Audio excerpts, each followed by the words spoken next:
লগতে যোৱাকালি আমি আমাৰ বিভাগৰ জয়ন্ত মল্ল বৰুৱা ডাঙৰীয়া মন্ত্ৰীক আমি ধিক্কাৰ জনাইছো। তেখেতে নলবাৰীত গৈ পেলাই স্পষ্ট ভাষাত খোলা মঞ্চত কৈ আছে যে তোমালোক আমাৰ মানুহ নহয়, তোমালোকে ইউজাৰ্ছ কমিটিৰ মানুহ, গতিকে তোমালোকক আমি একো কৰিব নোৱাৰো। সেইজন অকমান্য মন্ত্ৰীক আমি ক'ব খুজিছো, আপোনাৰ বিভাগৰ SO সকলে আমাক চৌকজ জাৰি কৰিছে।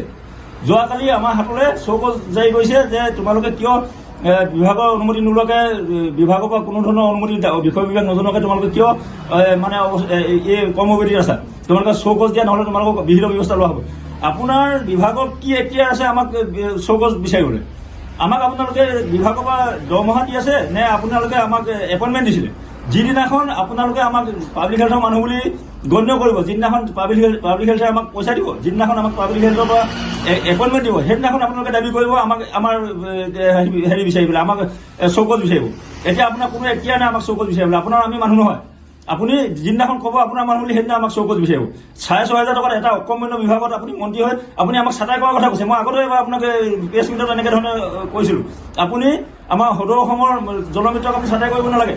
আপুনি এজন জলমিত্ৰক ছাটাই কৰি দেখুৱাওক। আমাৰ আন্দোলনকাৰী জলমিত্ৰ এজনক ছাটাই কৰি দেখুৱাওক। মই দেৱকুমাৰ শৰ্মা কেন্দ্ৰীয় সভাপতি আপোনাক মই প্ৰতিবাদ আপোনাক প্ৰত্যাহ্বান জনাইছোঁ, আপুনি এজনক ছাটাই কৰি দেখুৱাওক। এতিয়া আপুনি গম পাব অসমত কি হ'ব।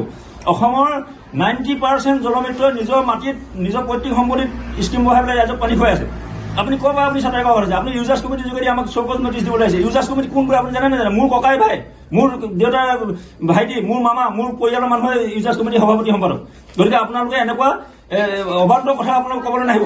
আপুনি কোন হয় আপুনি মোক ছাটাই কৰিবলৈ, মোৰ পৰিয়ালৰ সম্পত্তি বাজেয়াপ্ত কৰিবলৈ?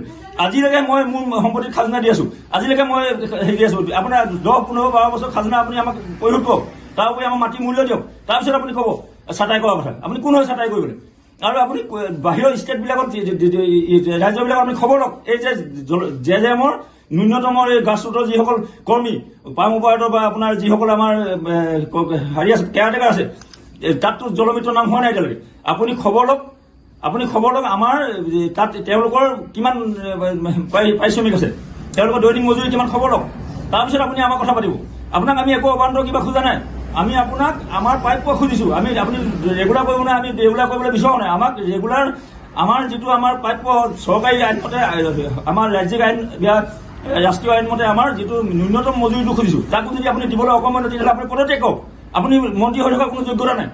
মই কেন্দ্ৰীয় সভাপতি হিচাপে আপোনাক আজি প্ৰত্যাহ্বান জনাইছোঁ, আপুনি যোগ্যতা নাইকিয়া এজন মন্ত্ৰী, আপুনি আমাক ছাটাই কৰাৰ কথা কৈছে। আমি যেতিয়াৰ পৰা কাম কৰি আছোঁ, আপুনি পলিটিকেলত অহা নাই।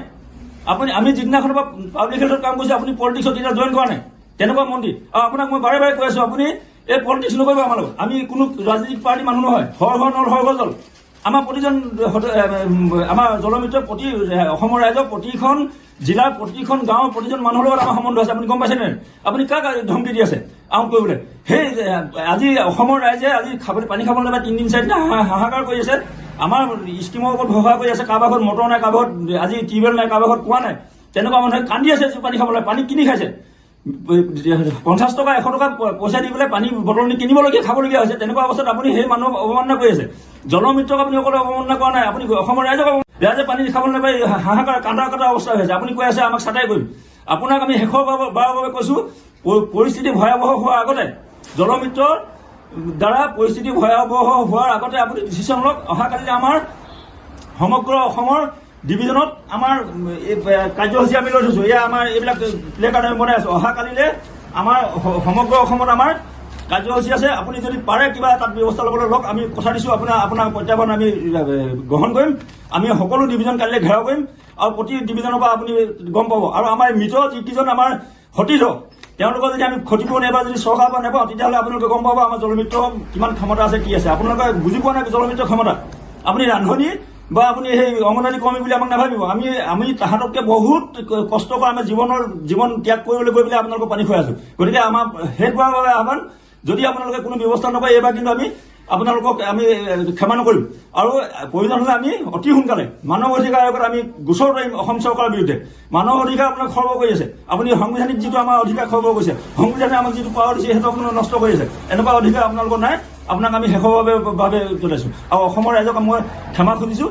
আমাৰ বাবে আপোনালোকৰ যিটো অসুবিধা হৈছে তাৰ বাবে ক্ষমা খুজিছোঁ। আপোনালোককো আমি আহ্বান জনাইছোঁ যে চৰকাৰক আপোনালোকৰ দাবী জনাওক যে এই জলমিত্ৰ কেইজনক যদি আপোনালোকে পানী খাবলৈ আপোনালোকে খাব বিচাৰে তেতিয়াহ'লে চৰকাৰক আপোনালোকে আহ্বান জনাওক যে আমাৰ যিটো পাৰিটোকি আমাৰ যিটো ন্যূনতম মজুৰি সেইটো দিবলৈ চৰকাৰক আপোনালোকক বাধ্য কৰাব লাগে তাৰ আপোনালোকৰ ওচৰত আমি অনুৰোধ জনালোঁ। ধন্যবাদ।